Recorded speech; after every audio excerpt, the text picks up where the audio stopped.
I need you to understand something before we begin. This is not fiction. What I'm about to tell you happened to me, and though it might sound like something from a movie, I lived every second of it. It started in my aunt's dining room beneath the weight of her glittering chandelier, the smell of overcooked pot roast filling the air. She had just turned 70, and the family gathered around her mahogany table pretending to celebrate. That was when she leaned back, her wrinkled fingers stroking the rim of her wine glass, and she revealed a secret that gutted me. My father wasn't who I thought he was, and the betrayal ran deeper than I ever imagined. Laughter died instantly, forks froze in midair, and every pair of eyes turned toward me, waiting to see if it'd explode or collapse. If you genuinely enjoy our stories, please subscribe to the channel. Tell us where you're from and what time it is right now. It's always fascinating to know how far our story flows. I should back up, because to really feel the knife twist, you need to know what my aunt meant to me. She wasn't just any relative. Aunt Clara had always been a sharp-tongued presence in our lives, someone who commanded attention without even trying. She lived in Charleston, South Carolina, in a creaky Victorian home on Rutledge Avenue that smelled of mothballs and secrets. Every summer as kids, my brother and I were sent to stay with her for 2 weeks. She'd make us lemonade with too much sugar, tell us old family stories on the porch, and every so often she'd drop strange comments about things I'd understand one day. That birthday dinner wasn't supposed to be anything special. I'd driven in from Atlanta, after work exhausted, still wearing the creased dress shirt from my office job. My mother insisted I show up. Clara, she said, wouldn't live forever, and appearances mattered in this family more than honesty ever did. When I walked into the dining room, I felt it immediately, that icy current under the air. Families know how to wear masks, but they can't hide the tension in their eyes. My cousins avoided mine. My mother fussed with the napkins too much. Clara's smirk was already loaded, like she'd been waiting for the perfect stage. She didn't waste time between bites of roast and clinks of silverware. She dropped it like a bomb that my real father was her late husband, not the man I'd grown up calling Dad. Worse, she said it with a tone of pride, as if she'd held onto a trump card for 70 years, waiting for the grand reveal. I remember gripping the edge of my chair, the wood digging into my palm. My heart pounded so loud I was sure the others could hear it. My mother's face drained of color, and for the first time in my life, I saw fear in her eyes. That was the moment humiliation burned into me, and I swear to you it was the kind of pain that turns into rage if you let it sit too long. I left the table in silence, walked out onto her porch, and stared down Rutledge Avenue, where the streetlights shimmered on the wet pavement. It had rained earlier, and the smell of damp oak and gasoline clung to the air. Behind me, muffled voices argued, but I couldn't hear the words.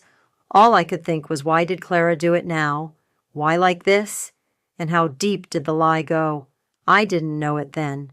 But that night was only the beginning of my descent into the truth, a truth that would show me how powerful my aunt really was, how cruelly she'd orchestrated the family's silence, and how far it'd have to go to make her pay for the cold truth she thought would break me. And when I tell you what came next, you'll understand why revenge was the only path left for me. I didn't sleep that night. I stayed at a cheap motel off I-26, the kind of place with buzzing fluorescent lights and floral bedspreads that reeked faintly of bleach. I stared at the ceiling until sunrise, my aunt's words replaying in my head like a broken record. My real father, her husband, the man who'd died before I was even old enough to remember. And all this time my mother had let me believe a lie. By morning my confusion hardened into suspicion because, as cruel as Clara could be, she wasn't the type to make up something like that without having a reason. Nah, this was calculated. She wanted me to know. But more than that, she wanted me destroyed by it. The first thing I did was drive back to my childhood home in Savannah, Georgia. My mother lived alone now, and though I dreaded the conversation, I couldn't shake the need for answers. I arrived before noon, the September heat pressing against the cracked pavement as cicadas screamed from the trees. When she opened the door, she already looked defeated, like she'd spent the night imagining this moment. Her robe was loose, her eyes bloodshot, and her trembling hands gave her away. Before I even asked, "Is it true?" I demanded, stepping inside. "Tell me right now if she was lying." Her silence was all the confirmation I needed. I felt my throat tighten. "So all these years, you let me grow up thinking Dad was my father. You let me grieve him, love him, build my identity around him." She collapsed into the armchair, pressing her palms against her face. "I did it to protect you," she whispered. "Protect me from what I shot back." She finally looked up, tears streaking down her cheeks. "From Clara. You don't know what she's capable of. She made me swear never to tell you. I thought I was shielding you from her cruelty." Her words only deepened the pit in my stomach. If Clara had forced my mother's silence, then what else was buried under the weight of her manipulation? That was the day. Suspicion became obsession. I needed to know the full truth, not just about my father, but about Clara's hold over everyone. Over the next week, I dug through old family boxes in my mother's attic. I found faded photographs of Clara's husband, James Whitaker, a stern man with piercing blue eyes and the same jawline I saw every time I looked in the mirror. The resemblance was undeniable. But photos weren't enough. I wanted records proof. No one could dispute. I started making trips to the Charleston County Courthouse, sitting in dusty archives where the air smelled of mildew and old paper. I requested birth records, death certificates, marriage licenses, anything tied to the Whitakers. And that's when the pattern emerged. Clara's influence wasn't just in family whispers. It was in official documents. There were gaps, sealed files, even a notation that my birth certificate had been amended months after I was born. Someone had tampered with records, and I knew exactly who had the money and arrogance to pull strings like that. The more I found, the more I realized how untouchable she seemed. Clara was no ordinary 70-year-old woman. She had wealth-old Southern money tied up in properties across Charleston, political connections from years of hosting lavish dinners where judges and city officials were frequent guests. She wasn't just smug, she was powerful, the kind of woman who could rewrite history and smile while doing it. My cousins wouldn't speak to me when I called one of them. Jessica, her voice shook as she told me to drop it before hanging up. Others ignored me completely. It was like Clara had built a wall of fear around everyone, and I was the only one willing to chip at it, but I couldn't stop. The turning point came late one evening, when I sat in my car outside Clara's house, watching her silhouette move through the lace curtains. She was hosting another dinner, I could tell from the cars lining the curb, a state senator's BMW, a local developer's, Mercedes, even the police chief's black SUV. She wasn't just living her life. She was maintaining her empire, and in that moment I realized something that changed everything. Clara hadn't revealed the truth to weaken. Meshta done it to test me. She wanted to see if I'd collapse like my mother had, or if I'd fight. I made my decision right there in the car. If Clara thought she could humiliate me into silence, she didn't know me as well as she thought. I wasn't going to crumble. I was going to fight back, and I was going to make her regret ever underestimating me. My first step was small but deliberate. I requested a certified copy of my original birth certificate, knowing it might take weeks to arrive. Then I began visiting old family friends, the ones Clara hadn't managed to fully silence. Most wouldn't talk but one, an elderly neighbor named Mrs. Davenport, finally cracked after I promised her anonymity. She told me she'd seen my mother sneaking visits to James Whitaker long after Clara's marriage had supposedly settled. She hinted at late-night arguments, hushed conversations, and once a fight in the street that ended with Clara screaming that my mother had ruined everything. It wasn't just an affair. It was a war that Clara had won till now. Each revelation lit a fire in me, but it also made me realize how dangerous my path had become. Clara wasn't just smug and manipulative, she was ruthless. And the closer I got to the truth, the more she'd sense my rebellion. I learned that the hard way when I came home one night to find my apartment door ajar. Inside drawers were yanked open, papers scattered, nothing stolen, but everything disturbed. On the kitchen counter, resting like a calling card, was a crystal wine glass, the same brand my aunt always used at her dinners. That was her message. She knew what I was doing, and she wasn't afraid to remind me whose game I was playing. I stood there in the wreckage of my own home, heart pounding, and I swore to myself that I wouldn't back down. She wanted to intimidate me, but all she did was prove my suspicions.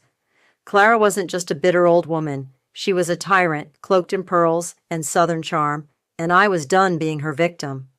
What she didn't know was that it already started laying the groundwork for her downfall, because while she relied on secrets and fear, I was learning that the best weapon against her wasn't anger, it was exposure, and once I had enough proof, I would drag her empire into the light piece by piece until there was nothing left but ashes. But before I could move forward, I had to find out just how far her lies extended. And the next discovery I made would shake me to my core, because it wasn't just about me anymore. Clara had bloodied secrets that reached further than I ever dared to imagine. I found the ledger on a Tuesday, the sky outside the Charleston County Records Room, a bruised pewter color, the kind that promises rain and makes everything smell older than it is. I'd been combing through public filings for weeks, mortgages, property transfers, the sort of dry paperwork that sings the truth, if you listen close enough, and I nearly missed it because it was tucked in the back of a dusty box labeled Whitaker Trust's Miscellaneous. The pages were brittle, the handwriting curled and precise, and at the top of the first page, in a careful hand, was the word Clara. I sat on the courthouse steps with that ledger across my knees, and the rain finally breaking loose, drumming against the stone and the brim of my hat. People filed past umbrellas, bobbing their faces blurred by the rush. I turned the pages one by one like I was unspooling a noose, and with each line the noose tightened. The ledger contained names, developers, judges, councilmen, amounts, moved the dates stamped beside them like cold little anchors. Payments for silence, donations labeled charity that led to shell companies, college tuition gifts that were probably bribes, line after line of favors traded like poker chips, all funneling back to a trust that Clara controlled with surgical precision. The handwriting changed halfway through a younger hand, the slant steeper, the ink darker. It was my Uncle James's handwriting, James Whitaker, the man in the photos who shared my jaw, the man Clara had married, and who, according to family lore, had been dead for decades. I felt my stomach lurch. There in his looping script was an entry dated 3 months before I was born. Payment Dr. Hargrove, confidential. Hargrove was the obstetrician who delivered me, who'd signed the original birth certificate amendment. My chest tightened so hard it felt like someone had wrapped a rope around my ribs. I could have left, then I could have burned the ledger or filed it away and pretended ignorance like everyone else. Instead, I wiped my hands on my jeans, stuffed the ledger under my jacket, and walked straight to the one place Clara always avoided, the old Whitaker Funeral Home on King Street, a low brick building with peeling white paint and a bell that hadn't rung in years.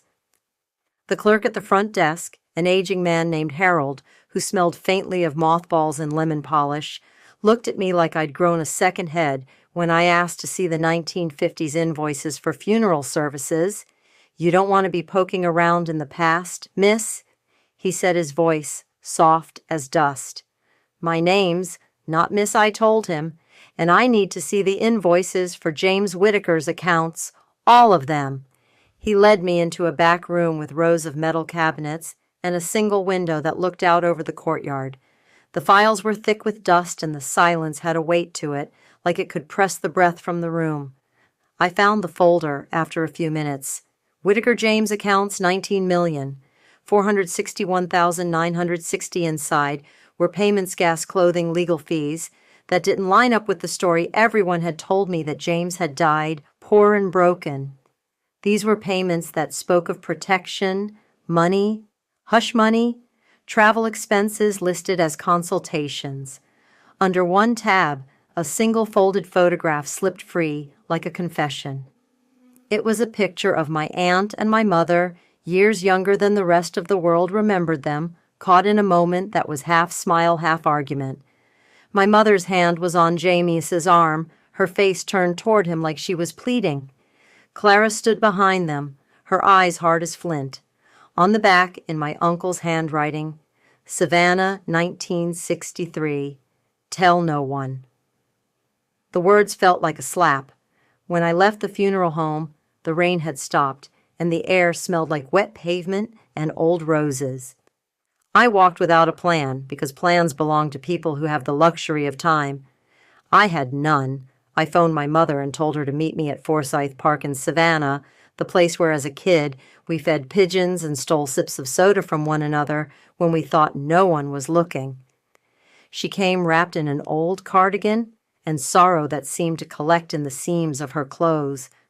"You shouldn't have gone to the funeral home," she said as soon as I opened the passenger door. Her voice was small. "You shouldn't have stirred up what I asked. What were you involved in? Mom, who else knows?" She stared at the fountain, its splashing sound, and the iron gate around it making the world feel like a stage. James was never a saint. She said finally, "He was complicated. He loved you in his way.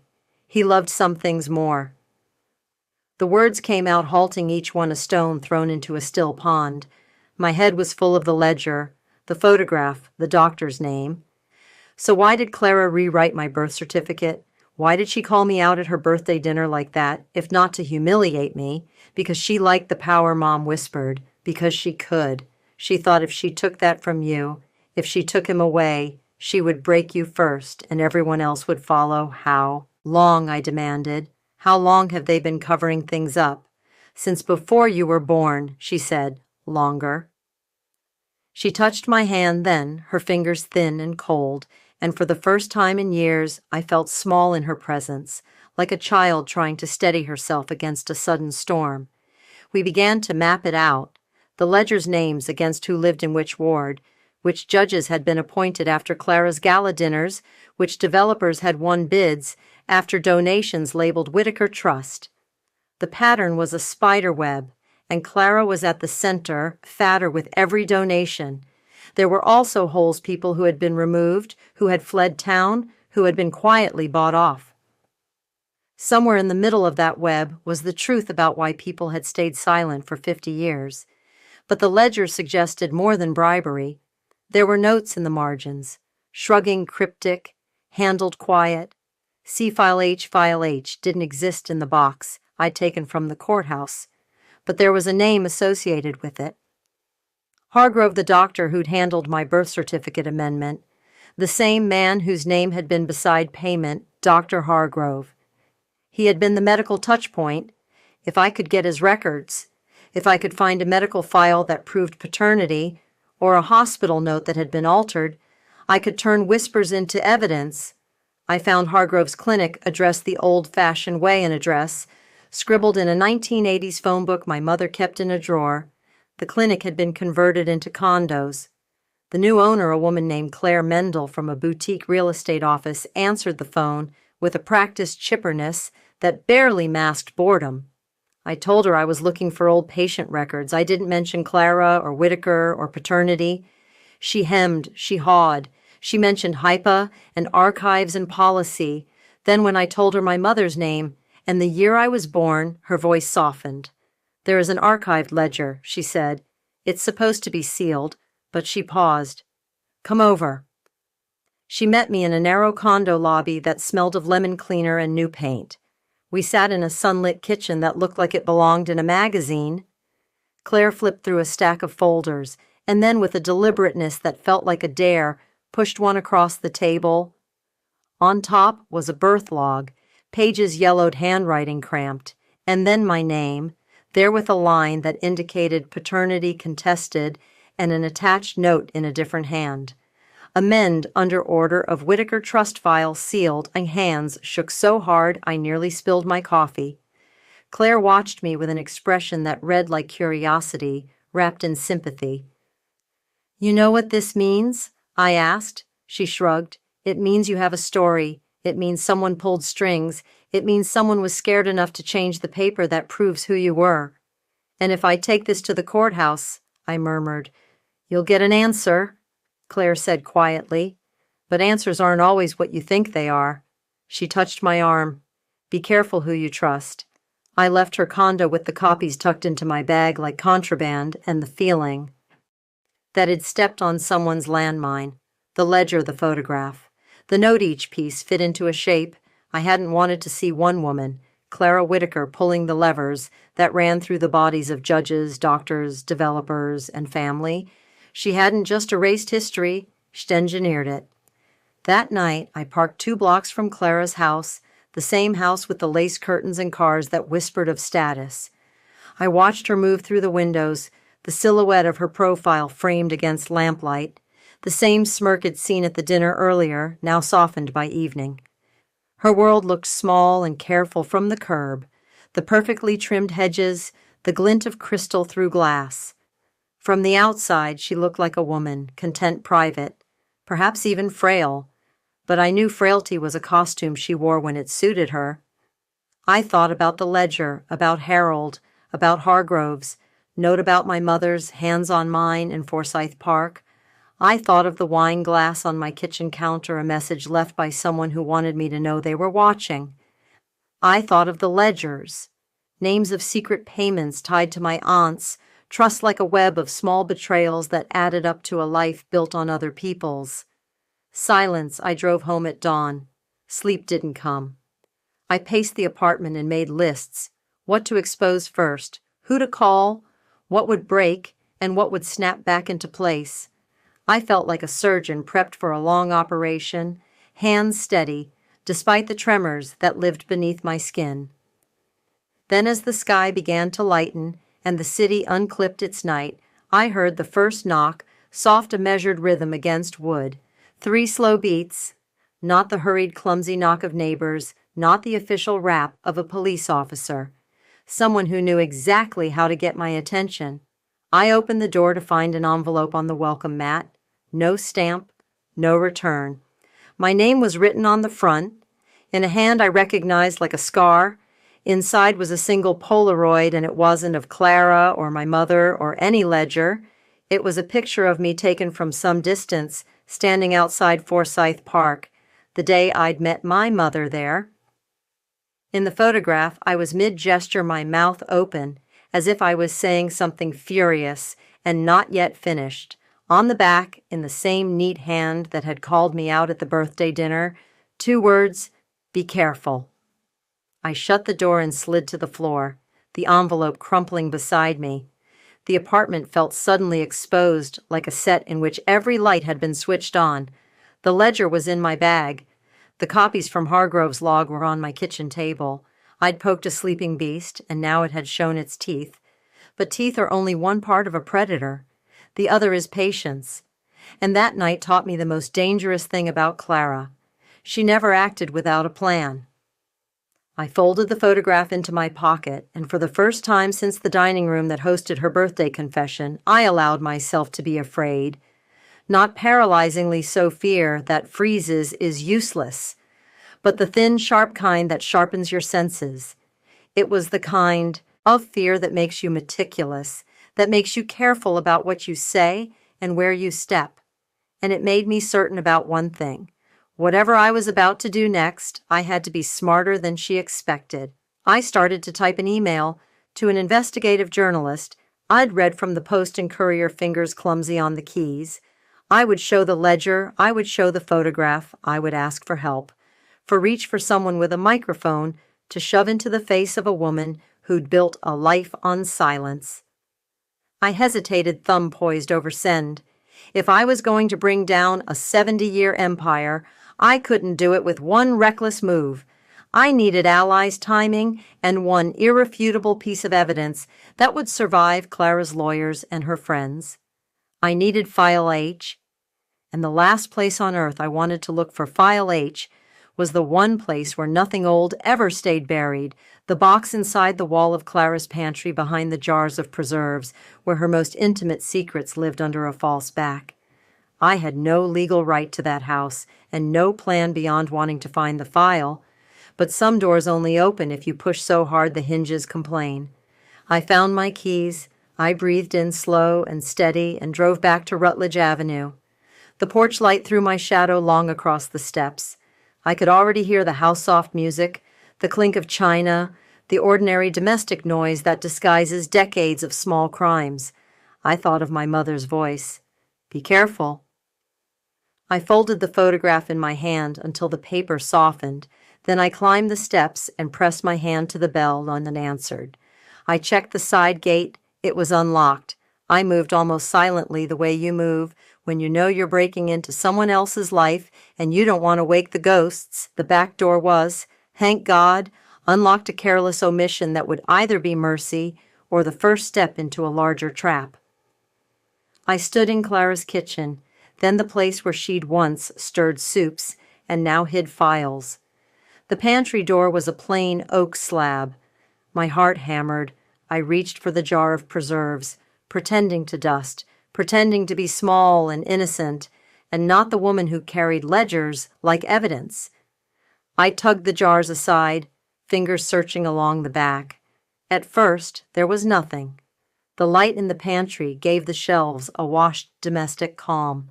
Then my fingertips brushed cardboard, a thin, soft familiar, and I knew I'd found it. I pulled. The false back came away with a small sigh, a secret exhaling. Inside, wrapped in oilcloth, was a single file stamped in red. File how we take her. Trust. I cradled it like something holy, and then from the hall I heard the softest of sounds, the click of a light switch. I froze. Footsteps close. Someone was coming into the kitchen. I hadn't counted on being greedy. I hadn't counted on my chest, beating like a drum. And then before I could move, a voice, soft, amused, very nearly tender, said behind my shoulder, "Did you think I wouldn't notice I turned?" Clara stood there in slippers and pearls, the same woman who'd pulled the strings for decades, a hand on her hip, and the look in her eyes wasn't cruelty, so much as curiosity, like a spider watching a fly finally make a move. The file trembled in my hands like a thing alive. I swallowed and tried to form words. Why, I asked, why do this to me, to Mom? She smiled then, and it was a smile that split the room into before and after. "Because you're family," she said. "Because family is a garden, and someone has to pull the weeds." For a second I thought I'd laugh at the absurdity. Then I remembered the ledger, the photograph, the wine glass, the Polaroid on my mat. Clara stepped closer, her slipper whispering on tile, and for a heartbeat I thought of running. But running would be what she expected. She reached out, not to strike, but to take the file from my hands, and when her fingers brushed mine, I felt the years like a current. "Be careful," she murmured the same 2 words that had been written on the back of the Polaroid. "You're meddling with things that sank men." Her voice held a history I'd only just begun to read. Her hand closed around the file. The room seemed to tilt. She tilted her head, and a gentle, almost maternal look crossed her face. "You should have stayed away, darling. You should have listened." I opened my mouth to answer, to tell her I would expose her to spit fury like venom. But the kitchen felt small, and the words big and clumsy. Instead, I held her gaze. "You promised me you wouldn't tell me," I said, finally thinking of my mother's. Faced the night she'd confessed, and knowing that whatever came next, I was already past the point of return. Clara's eyes flicked past me to the hallway, to a photograph on the wall, a younger Clara, with a man whose shadow bore my jaw, and in that moment, something in her posture changed. The smile thinned, the air between us narrowed. She let out a sound that could have been a laugh or a warning. "You think you can take my life apart, with notarized papers and old photos." She asked, "You'll learn, my dear, that paper only tells a story if people choose to read it." Her hand tightened on file H. I suddenly understood this was just about paternity or pride. It was about a ledger, a file, a map to everything she'd built, and she would protect it the way a monarch guards a crown. She took a step toward me, and then another. and the world narrowed to the circle of light over the pantry and the rustle of pages between us. Outside on Rutledge Avenue, somewhere in the quiet that comes before dawn, a single siren began to wail, distant and then closer, like a bell tolling for the reckoning it'd set in motion. I didn't know whether the siren was for me or for her.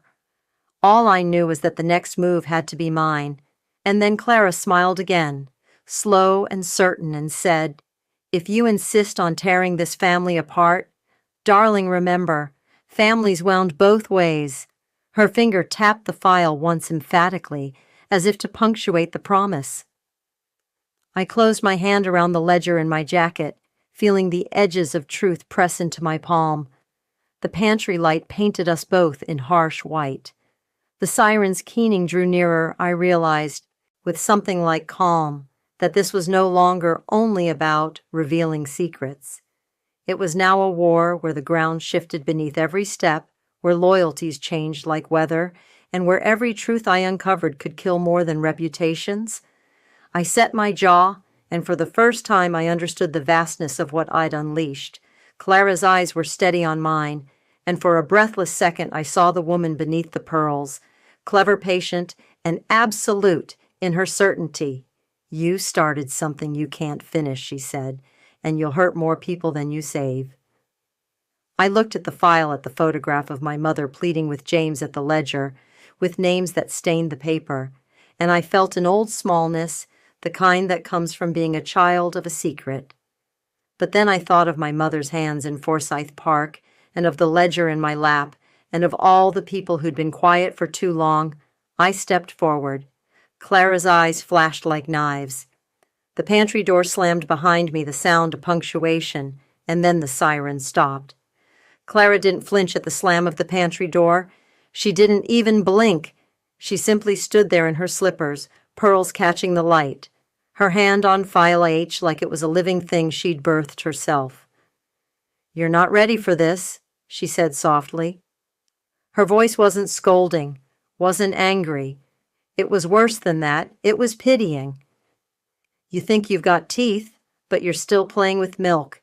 This is a woman's war, darling, not a child's tantrum." I clenched my fists until my nails bit into my palms. "A woman's war." My voice came out rough, almost cracked. "Then let's fight it." Her smile curved like a blade.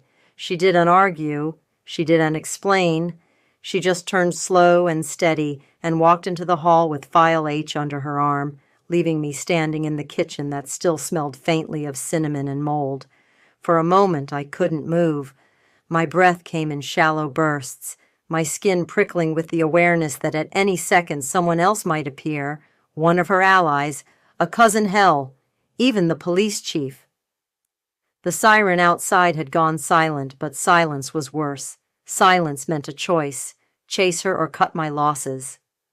I chased. The hall stretched long and narrow, lined with photographs in gilded frames.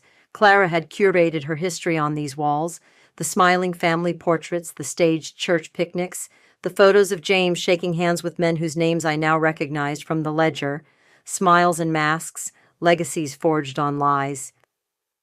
She was already at the parlor door when I caught up her hand resting on the knob, like she'd been waiting for me to follow. She glanced over her shoulder, eyes sharp, and said, "You want this? You'll have to earn it, and earning it means bleeding for it." Before I could answer, she slipped inside. The parlor was dim lit, only by the glow of a Tiffany lamp in the corner. Heavy drapes muffled the streetlights outside, and on the grand oak desk in the center sat something I hadn't expected a reel-to-reel tape recorder old, but well kept its reels glinting in the low light. Clara laid file H beside it, smoothing her hand over the cover. "James started this," she said. "He thought paper and ink could buy eternity. But she tapped the tape recorder. "I understood voices. People don't remember signatures. They remember tone, fear, promises, whispered when no one else was listening." She pressed a button. The machine clicked, word, and then came a voice I hadn't heard in decades, but knew instantly. My mother's, younger, desperate, trembling. "Please, Clara," she said on the tape. "Don't tell him, don't take him away from me. He'll do whatever you want, he'll stay quiet. Just let me keep him." I staggered back like I'd been struck. Clara's eyes glittered. "Proof," she said simply. "Proof that your mother bent the knee. Proof that she swore." Silence.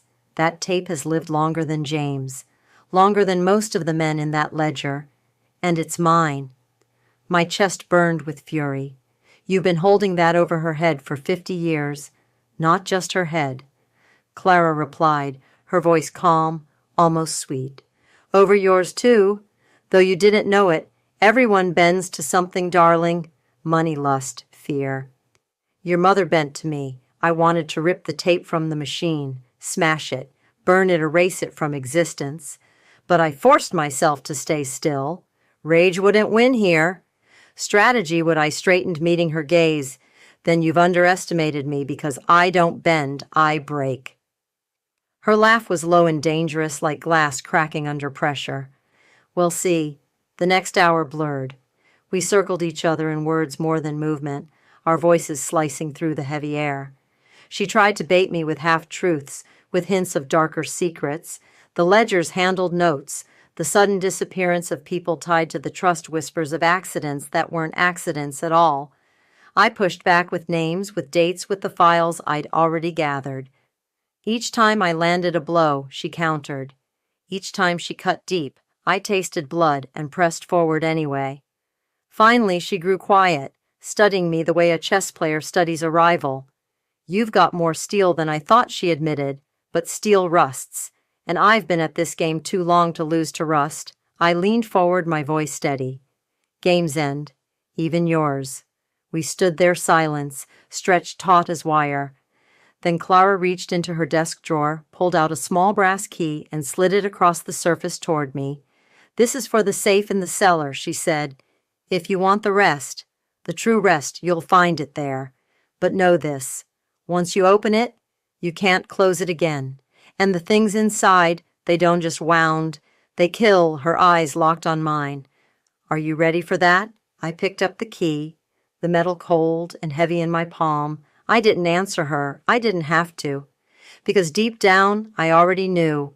The safe would be the beginning of the end of Clara's empire, of her lies of the web, she'd spun for 70 years. But as I turned to leave, I couldn't shake the feeling that opening it might also be the end of me. The cellar smelled of earth and mildew, the kind of damp that clung to your skin and lingered in your hair long after you'd left. I descended slowly, the brass key Clara had given me pressed into my palm so hard the grooves etched into my skin. The bare bulb overhead buzzed weakly, casting shadows that jittered across the stone walls, as if the past itself were restless. At the far end of the cellar sat a heavy iron safe, squat and ancient, its black paint chipped and corners scarred. It looked like it had survived floods, fires, maybe even wars. Dust coated the surface except for the lock, which gleamed faintly as if it had been polished recently. I hesitated. Every instinct screamed at me to turn back to leave the secrets buried where they belonged. But I wasn't that person anymore. Clara had pushed me past the point of fear. She wanted me to bleed for the truth. Fine, I'd bleed.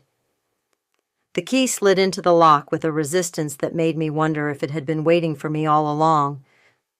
With a slow grinding click, the safe door creaked open. Inside were folders stacked neatly, like the bones of some long-dead creature, each stamped with letters or numbers, A, B, C, all the way to H file. H sat on top, wrapped again in oilcloth, as if Clara couldn't bear to let it breathe the same air as the rest. But what drew my eyes first wasn't the folders. It was the box, tucked into the corners, all wooden, with a clasp. My hand shook as I lifted the lid. Photographs spilled out, grainy Polaroid black and white. Some were of men in suits, shaking hands with James faces. I recognized from courthouse plaques and newspaper clippings. Others were of women, younger women, their faces blurred with fear or anger, caught in moments that looked far too private to be innocent. And then there were the pictures of accidents. A crushed car at the bottom of a ravine, a man lying face down in the marsh, a woman's body draped across railroad tracks. Each photo was labeled in Clara's, hand resolved, closed, handled.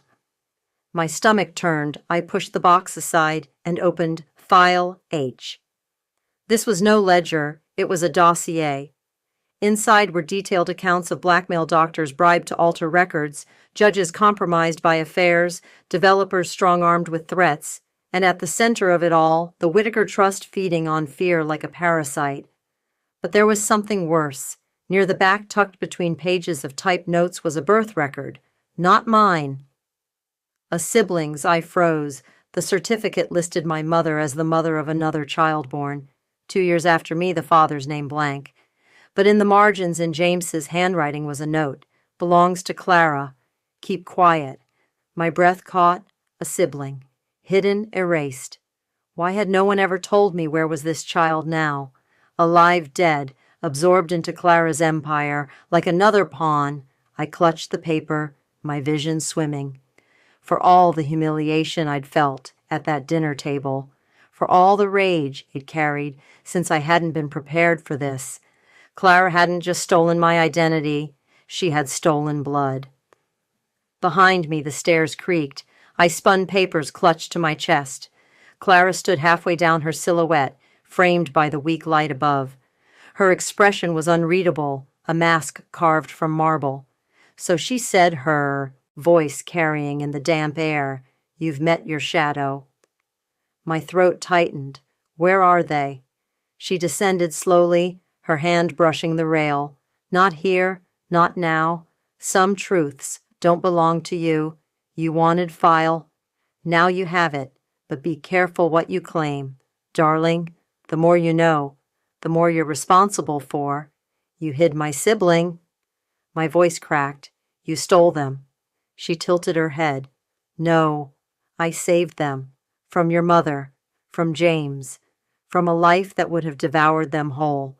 Her words were venom wrapped in silk. I wanted to believe she was lying, that this was another manipulation, but the paper in my hand was too real, too heavy. I took a step forward, my anger trembling just beneath my skin. I'll expose you. Every bribe, every death, every stolen life. You'll burn your empire to ash. Clara's smile was slow, sharp, and when you do, darling, remember empires don't burn quietly. They take everyone with them. Her words echoed in the cellar, mingling with the hum of the bulb and the rustle of papers. For the first time, I realized the scope of what I was up against. This wasn't just about me or my mother or even Clara. This was about generations of secrets woven into Charleston's very foundations. And if I pulled too hard, the whole city might come crashing down. I pressed the papers against my chest and stared her down, then let it crash. The silence between us was electric, brittle, a wire stretched to snapping. Finally, Clara stepped aside, gesturing toward the stairs. Very well, take your war upstairs. But don't say I didn't warn you. I brushed past her, the files under my arm, my pulse hammering. Every instinct screamed that this wasn't a victory. It was an invitation. Clara had given me the key, the safe, the truth. She wanted me to open this door. She wanted me to walk through it, and that terrified me more than the secrets themselves. When I reached the top of the stairs, I glanced back one last time. Clara lingered in the shadows of the cellar, her face half hidden, her voice drifting up like smoke. Remember, darling, she said, family bleeds. Family always has, always will. I slammed the cellar door shut, but her words followed me, clinging to the back of my neck like cold fingers. And deep down, I knew she was right about one thing. Whatever war I'd just started, blood, would be the first currency spent. They told stories in Charleston about people who tried to topple old money, how they vanished from history like footprints in tide. I'd heard those stories and laughed at them in college, then used them as nighttime fuel when insomnia gnawed. Now holding File H under my arm, I knew the stories were not warnings so much as maps, and maps are useless unless you follow the lines. My first move was not bravado. It was small and surgical. I converted the files in my apartment into a system, scanned every page, backed up copies to a secure cloud I accessed only from burner devices, and labeled everything in a way that made sense to mechanology names, the collateral. I hid the originals in a safety deposit box in a bank. a county away. The ledger was the key file. H was the engine. If I lost one, I still had the other. Then I assembled a quiet court of allies, the kind you don't invite to dinner but call when you need a voice, to reach the vaults of power. First, there was Claire Mendel, the condo broker who'd slipped me Hargrove's notes. She had a network of lawyers and a soft spot for the underdog. She connected me to an attorney, Marcus Hale, a thin man with a blunt haircut and a reputation for not minding the smell of trouble. Marcus read the scans and frowned in a way that made my insides drop. "This is not just bookkeeping," he said, tapping the screen. "This is a pattern of influence, peddling potential obstruction, and we need more corroboration. Payments alone might get us subpoenas, but not convictions. You've got to connect the dots to an action that's illegal and provable." Like what I asked, he didn't answer at once. Instead, he asked a question that changed how I saw the ledger: who benefited when those names appear, who gained permits, who received contracts, who had suits dropped. He wanted outcomes tied to the money. If we can show a tangible quid, pro quo money, exchanged favor, returned action taken, we have something solid. So we worked like that methodically, quietly, with the patience of a mole. I cross-referenced the ledger names with public records, land deeds, construction bids, city council, minutes, Claire tracked which judges had been appointed after certain donations. Marcus subpoenaed bank ledgers where we could use Freedom of Information requests for municipal bidding records and filed a tentative civil suit to get a judge's attention. Meanwhile, I fed a trail of breadcrumbs to an old friend at the Post and Courier Lena Ortiz, an investigative reporter who knew how to turn cold paper into a public fever. I didn't hand her everything at once. I gave her a taste, a photocopy of a check, the name of a developer who'd built condos along the Cooper River, after a suspicious donation, and a whisper of a tape recorder that might contain more than conversations about baby names. Lena understood when I told her not to print. Not yet. She told me to be patient. That paper, when read aloud in the right ear, could topple decades. Days became a battery of small victories. Marcus secured a judge willing to look at the sealed files. Lena dug into the developer's past and found email trails that stopped being polite and started getting transactional. Claire found a retired nurse who admitted under oath to having seen Dr. Hargrove sign off on records that were later amended at a county office. Each tiny admission was a stitch in a larger wound, but the ledger was not content to be dismantled by bureaucracy. Clara fought like a matriarch, protecting her brood. She had the town's muscle public servants who had been on her payroll one way or another, neighbors who owed loyalty like a favor that never returned. She sent subtle threats, a parking ticket that ate my cars, registration, a polite letter from a law firm accusing me of trespass, a voicemail that hung like smoke. She also tried seduction, an offer of money through a cousin who showed up with a briefcase and a smile so smooth it felt like tooth drop it. He implored over coffee that tasted of old sugar. Think about your mother. I thought about my mother and about the child in File H and the reel-to-reel in Clara's parlor, and I refused. Instead, I tightened the screws. Marcus filed motions that forced depositions. Lena's editor put her in touch with a stat-level reporter who had clout and taste for scandal. We were making progress, and Clara's veneer of calm began to crack in small, revealing ways. An extra drink at dinner, a tremor in her hands during a city gala, a slip of the tongue when she mentioned someone she'd handled as if it were a hobby. Then came the night. The ledger threatened to burn everything down. It was a Thursday. The courthouse was empty, save for a janitor who gave me a look of weary curiosity as I left a stack of notarized affidavits on a clerk's desk. I'd slept 3 hours on a heap of anxiety and determination, and now I was on my way to meet Lena at a diner on East Bay to hand over one more piece of the puzzle, a transcript from Hargrove's archived notes showing a directive to amend a birth certificate under trust order. As I walked toward my car, the sky opened. Rain hammered down, pelting my coat and turning the street into a cheat of reflections. That's when my phone lit up. Unknown number, I answered. We're tired, dear. Clara said, her voice soft as museum glass. You don't know what you've poked. People who have nothing left to lose make dangerous choices. You hide bodies and call it maintenance. I said, you threatened me already. Stop. Oh, but I didn't threaten you, she corrected. I warned you. There's a difference. The line went dead. I got into the car, hands numb, and drove in a fog of rain to the diner. Lena sat with a cigarette in an ashtray. She wasn't supposed to smoke on the job, but she did, and her face was pale. They changed the filing. She said court clerk called me Simeon, filed an injunction this morning to seal parts of the case. Everything we tried to subpoena is now contested. Whoever did this has money and a lawyer with deep hands.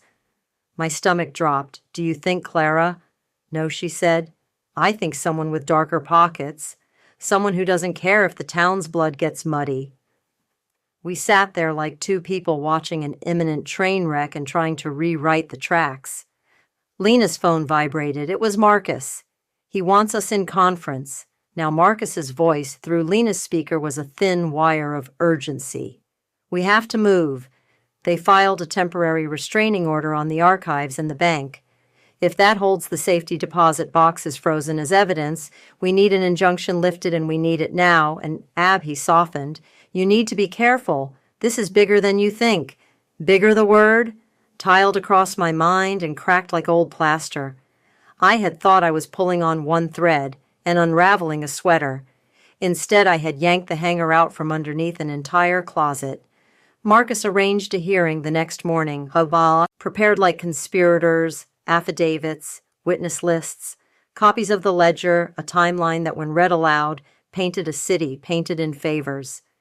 Lena prepped her editor for an embargoed piece. Claire called in one more favor and got us access to an attorney who'd once prosecuted corruption cases for the state. The hearing was brutal but brief.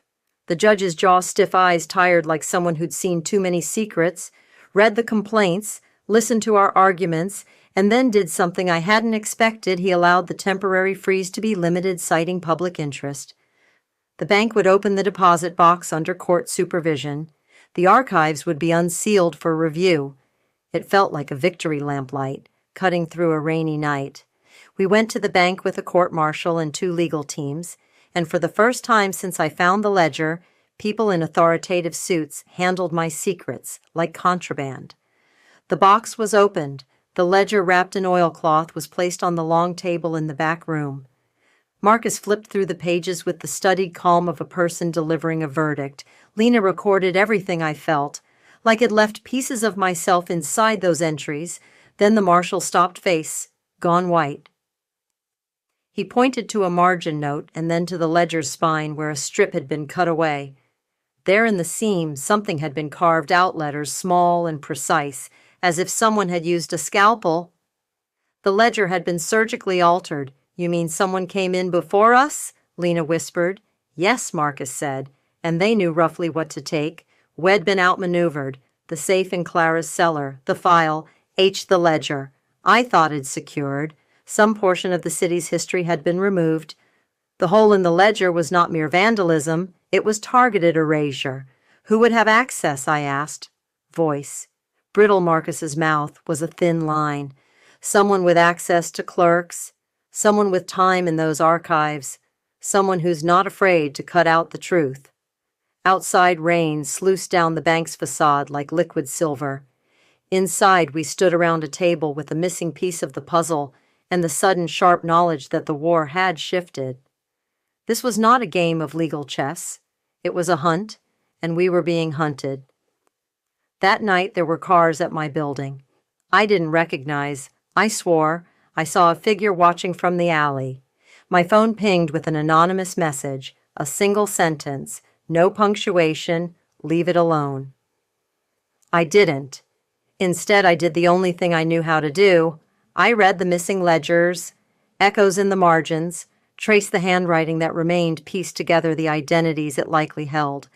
The missing entries pointed to one name I hadn't expected, someone close to Clara, someone whose name didn't appear in the obvious places, but whose fingerprints were on every shove and shove back. The ledger described, I sat at my kitchen table until dawn, the city going quiet outside, and drafted a plan. If the ledger's physical pages were being stolen, I would make the truth mobile. I would put it into the air, into the hands, and eyes of so many people that no single erasure could silence it. I would have to be careful, clever, and ruthless in a way Clara would respect. But there was another danger I had measured. Getting too close to the truth meant exposing more than her crimes. It meant exposing the people friends of the city neighbors' icons whose names and faces would be smeared in the mud. And it meant that when the mud flew, it might cover me too. I ran my fingers over a photo of my mother, it taken from the boxer face, younger, rawer, pleading. The ledger had cost her 20 years of silence. It had cost me a father, maybe more. It had cost someone else a childhood. A noise at my door made me jump, the kind that sounds like a footprint, but is only a shadow. I froze, heart thudding, breath shallow. The knob turned. On the other side, under the dim hallway, light stood Lena. Her eyes were rimmed with exhaustion. "We can't do this alone," she said. She stepped into the apartment, closing the door behind her, and we just got a lead on where the rest of File H might be. My pulse spiked, where she didn't answer right away. She slid an envelope across the table. Inside was a receipt from a storage facility, an address in West Ashley, a unit rented under a shell company, a timestamp from last week. "She's moving pieces," Lena murmured, "and she thinks no one's watching, which means she's getting sloppy." I looked at the inked time and date and felt the air pull taut in my chest. This was the moment the hunt turned, where hunter became prey and prey learned to set traps. "I'm ready," I said. Lena smiled, then tired and fierce. "Good, because she's about to find out you don't fold when someone burns you." We left before dawn, and as we drove toward West Ashley, the city still sleeping, I felt a new kind of fear run beneath my bones. Not the terror of being caught, but the terrible electric anticipation of the moment when secrets meet daylight. It felt in all the way that mattered like war. The storage facility in West Ashley looked ordinary. Rows of corrugated steel doors, under flickering floodlights, the kind of place people rent when they've run out of attic space. But nothing about Clara was ordinary. If she'd tucked something away here, it was because it mattered more than the jewels she wore to Sunday service. Lena parked the car 2 rows over. The night was heavy with humidity, the air thick enough to taste, carrying the faint tang of marsh water. We moved quick, silent, the gravel crunching under our shoes like brittle bones. The unit number on the receipt, C-17, sat at the far end. A new lock gleamed against the old steel door, brass too polished to have been sitting long. "Tell me you brought it," Lena whispered. I pulled the small bolt cutter from my bag. My hands trembled not from fear, but from anticipation. I slipped the jaws around the lock and pressed. It snapped with a sound that seemed to echo across the lot. I froze, waiting for an alarm or a shout. Nothing. We slid the door up together inside. The smell hit first paper and mildew, the sour tang of damp wood boxes, stacked to the ceiling, each labeled in Clara's elegant hand. Some marked church, others, trust, others, personal. And in the back, a single trunk, larger than the rest, with red tape across the top. Lena's eyes widened. That's it. We dragged the trunk forward, muscles straining, and pried it open. Inside lay a collection of binders, photographs, cassette tapes, and typed transcripts. The first binder I opened nearly made my knees buckle. It was a detailed record of payouts, not just to politicians and judges, but to coroners, police officers, even local reporters, names and amounts, dates spanning decades. It wasn't corruption, it was ownership. One file contained autopsy reports, each stamped accidental drownings, car wrecks, overdoses, every single one tied to a name that had appeared in the ledger. Another binder held photographs of children, some labeled with dates and places, others with just first names, foster placements, adoption records, sealed court orders. My heart stopped when I saw one labeled Savannah, 1965. The birth date matched the sibling it discovered in File H. Next to it, a notation in Clara's hand, relocated success. I had to sit down. My stomach churned. This wasn't just manipulation. It was human trafficking, wrapped in lace and pearls.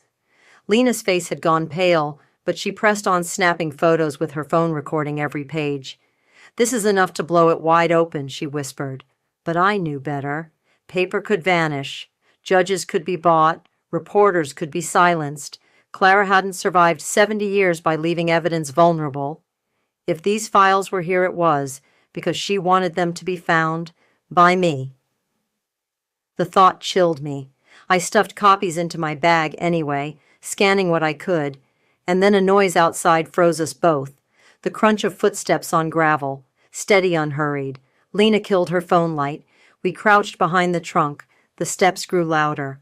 A figure stopped outside the unit. For a long moment, silence, then a voice. "Darling," Clara called, her tone syrupy sweet. "You never could resist peeking where you shouldn't." I felt ice race through my veins. She was here. The shadow shifted.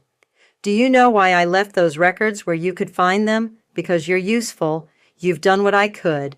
Not collected it all, organized it, given it shape. You're my archivist now.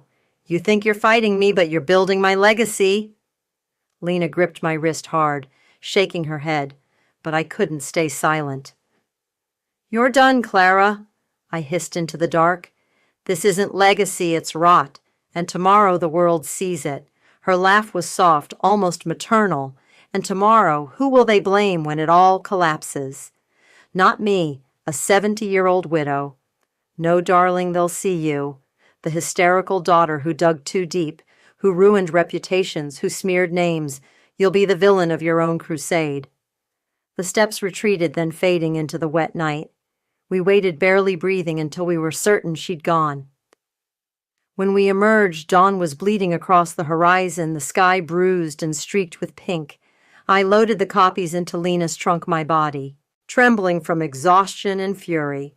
By noon, Lena had everything duplicated across 3 encrypted servers. Marcus prepped filings for state and federal authorities.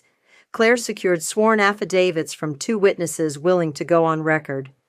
The noose was tightening, but Clara's warning clung to me.